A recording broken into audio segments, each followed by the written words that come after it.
লাগে না বিপি বা হাততে থাকিব কিন্তু মানে নেগোচিয়েট নহয় এইটো এসটি সমষ্টি হয় আমি যিমান দূৰ জানো মুখ্যমন্ত্ৰী বিচৰা নাই আমাৰ সভাপতি ডাঙৰীয়া আমাৰ শইকীয়া ডাঙৰীয়া তামোলপুৰ সমষ্টিটো বিচৰা নাই দুই এজন এসটি মানে বিজেপিত থকা এসটি বিলাকে বিচাৰিছে এইটো বেলেগ কথা একেসকলৰ কথা এইটো আমাৰ ক'বলগীয়া ইয়াত নাই এই বিষয়ত আমি আজি আমাৰ তিনিটা ব্লকৰ মাজত আমি বহিলোঁ বাগানপাৰা গয়বাৰী আৰু দৰংগাজুলি ব্লক এই তিনিখন ব্লক কমিটি লৈয়ে আমাৰ তামোলপুৰ সমষ্টিখন গঠন হৈছে গতিকে 43 এলএসি এসটি সমষ্টি হয় এইটো গতিকে তামোলপুৰটো হ'ল আগে পিছে বিপিএফে জিকি আহিছিল আৰু যোৱাবাৰৰ নিমিলা অংকৰ কাৰণেহে যেনিবা মই বঞ্চিত হ'লোঁ গতিকে যেই নহওক যে আজিলৈকে বিজেপি ফালৰ পৰা তামোলপুৰ সমষ্টি বিচৰা নাই আৰু মই যিমান দূৰ জানো মুখ্যমন্ত্ৰী ডাঙৰীয়াও তামোলপুৰ সমষ্টি বিচৰা নাই আৰু এইটো হ'ল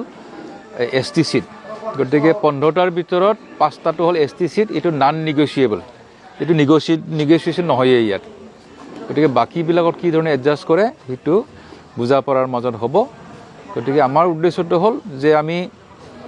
নিৰ্বাচনৰ কাৰণে প্ৰস্তুতি আমি আৰম্ভ কৰিলোঁ আমি তিনিটা ব্লকৰ মাজত সমষ্টি ভিত্তিক তামোলপুৰ এলএসি ভিত্তিক আমি এটা কমিটি গঠন কৰিলোঁ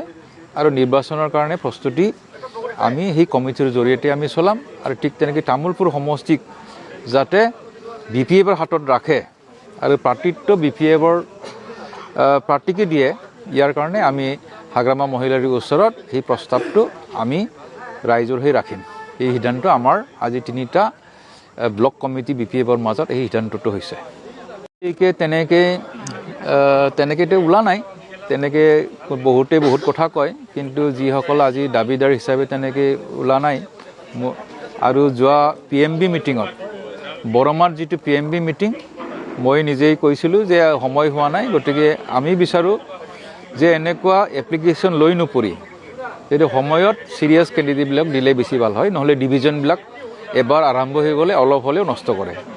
বা এপ্লিকেশ্যন লোৱা প্ৰস্তাৱটোকে আমি হাইকমাণ্ডক অনুৰোধ জনাম যে যাতে নকৰে তেনেকুৱা একো হোৱা নাই কিন্তু আমাৰটো হ'ল তামোলপুৰ সমষ্টি হিচাপে দুটা এলএসি আছে গতিকে গড়েশ্বৰ এলএসি আৰু তামোলপুৰ এলএসি গতিকে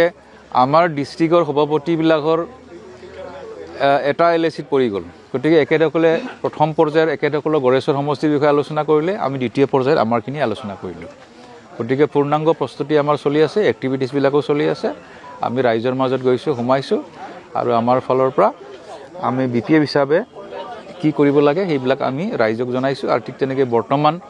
যোৱা নিৰ্বাচনৰ যিটো 5টা গেৰেণ্টি এই 10 তাৰিখৰ পৰা দিয়া আৰম্ভ হ'ব